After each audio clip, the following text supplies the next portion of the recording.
A Venezuelan Folktale.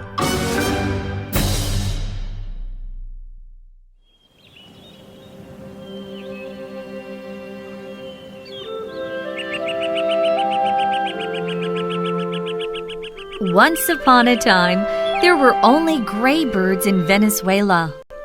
One day, a cormorant bird found a water snake. Look at this snake! It's so colorful! The cormorant said to the other birds. The other birds all agreed and wished they could be as colorful as the water snake.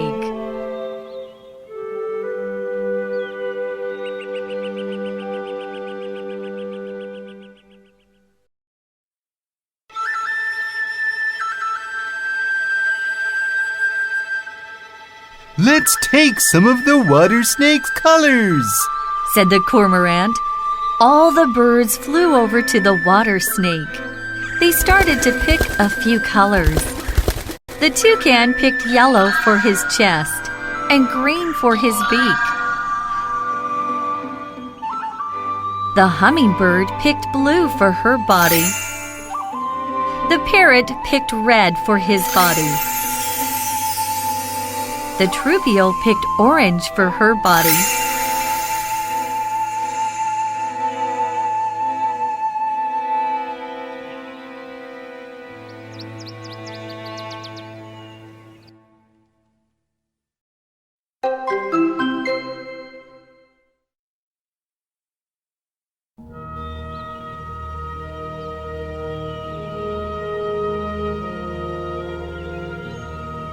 After picking colors, the birds flew away. The cormorant was all alone with the dying water snake. He was sad because there were no colors left for him. That is why the other birds are now colorful, while the cormorant is still gray.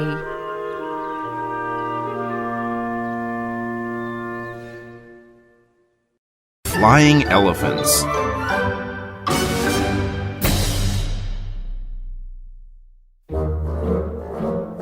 A long time ago, elephants could fly. They had 4 beautiful wings. They were great helpers when the Hindu god was creating the world.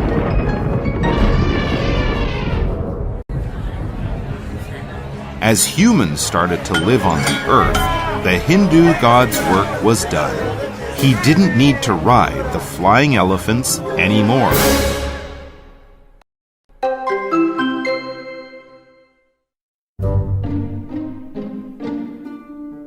All humans knew elephants were very heavy. However, the flying elephants seemed to have no idea about it. They didn't know they would cause trouble when they rested on the roof of houses.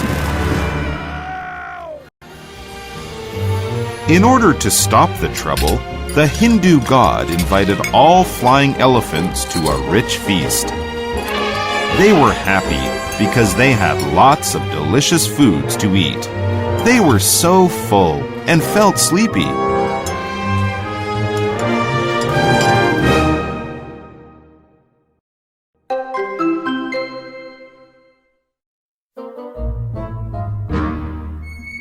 During the flying elephant's sleep, the Hindu god quietly cut off their wings.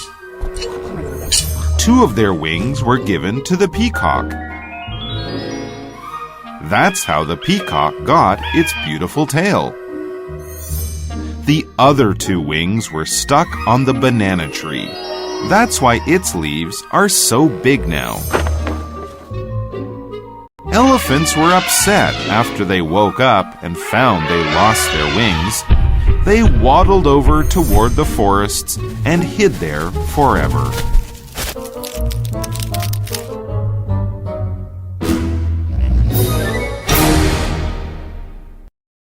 Why parrots repeat human words.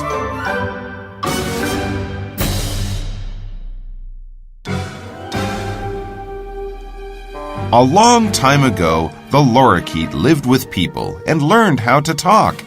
It learned to speak its mind. One day, a neighbor came to its master's home to look for his buffalo. the lorikeet told him the truth.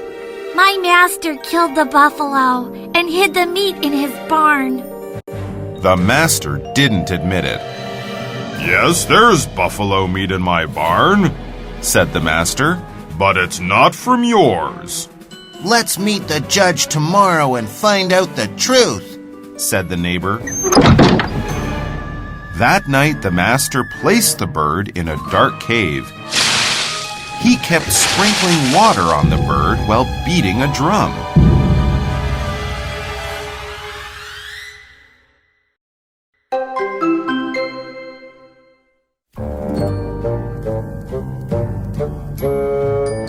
The next day, before the judge, the lorikeet repeated the story.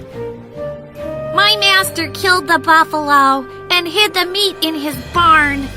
The master answered, You cannot trust what this bird says. Ask it what happened last night. The judge asked, What happened last night? The lorikeet answered, Last night it rained and thundered. The master smiled. See, last night it didn't rain or thunder. You cannot trust what this bird says. The judge agreed and banished the lorikeet from the human world. It went to live in the forest.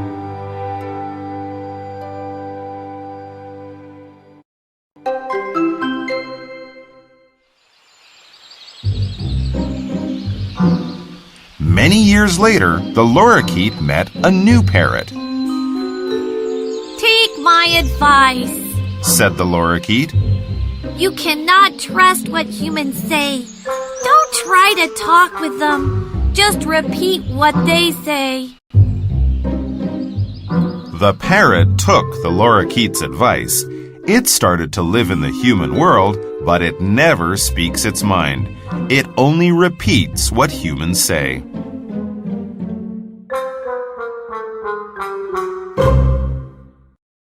Why do frogs cry by the river when it rains?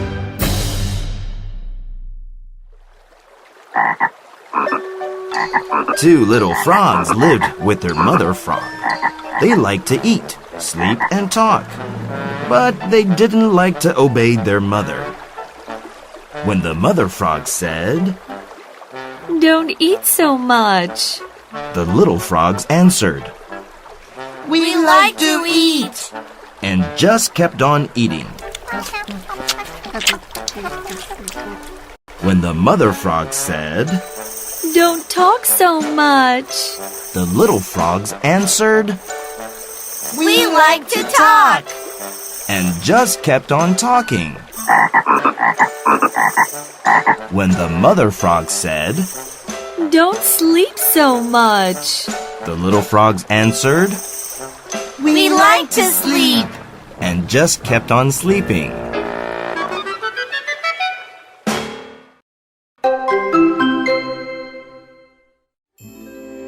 The mother frog grew older and older. One day, she was dying. She knew her kids wouldn't obey her final wish. So she said to them, When I die, bury me by the river. She knew they would do the opposite and bury her on safe, dry land.